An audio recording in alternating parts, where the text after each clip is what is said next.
So I did this thing that I do pretty often, which is I look around my kitchen and then I throw together something that's old with something left over.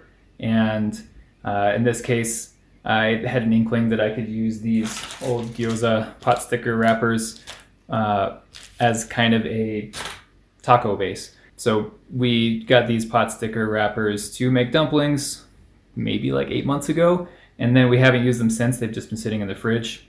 They don't have an expiration date. They're not funky looking or smelling.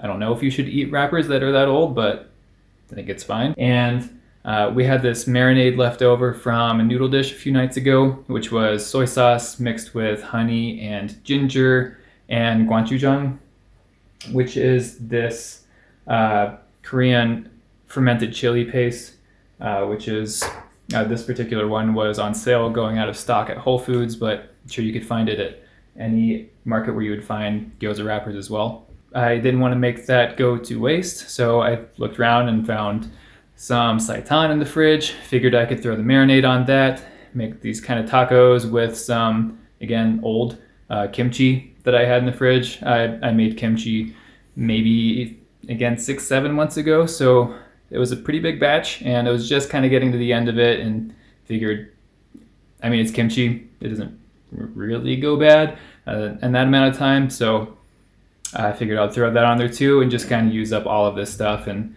one fell swoop. So anyway, total experiment, and let's see how it went.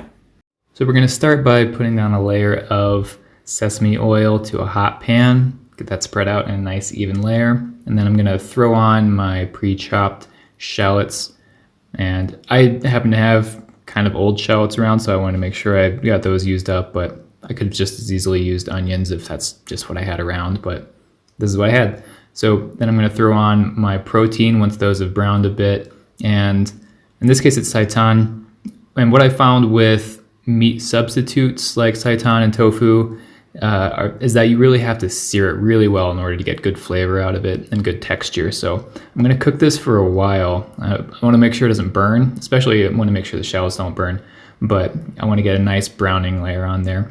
And then once those are nice and browned, I'm going to toss on my leftover sauce, get that nice and bubbly. It's looking great. I'm going to toss that around, make sure that that gets a nice even coating on all of my ingredient here in the pan, and then just kind of let that chill out on the side. Now in a much bigger skillet, I'm going to spread a much thinner layer of sesame oil. I just want to have enough on the bottom so that the gyoza wrappers don't stick, and also enough so that they can soak it up and get really nice and kind of browned and kind of greasy, really, but that's sort of what you want with these, I think. So I'm going to flip those. It really doesn't take long. This was maybe less than a minute on one side. As you can see, they're soaking that sesame oil right up, which is super delicious and getting nice. And you don't want them to be crispy. I don't think they get brittle since they're so thin. So I just want to make sure they're cooked enough to have a little bit of texture and to not be just totally raw, and a little bit browned, tiny bit crispy. So those are ready to go in less than 2 minutes. And then I'm going to go back to the final step with my filling, and I'm going to deglaze with some rice wine vinegar, give it some acidity, and kind of release some of this sticky sauce from the bottom of the pan, which is really going to stick. All right, so I'm going to transfer my fillings straight onto these hot gyoza wrappers. You don't want to put too much on there since they are kind of thin and they are really small. They really can't hold a ton of stuff, and I have some other ingredient I want to put on here. But I'm going to get a nice little pile there. I'm going to top that with sesame seeds because just more sesame, more flavor. And then I've got my homemade kimchi here, and I'm going to just kind of layer that right on the side. This is kind of old, so it's super tangy, super funky. It's going to add a nice pop to these tacos, I think.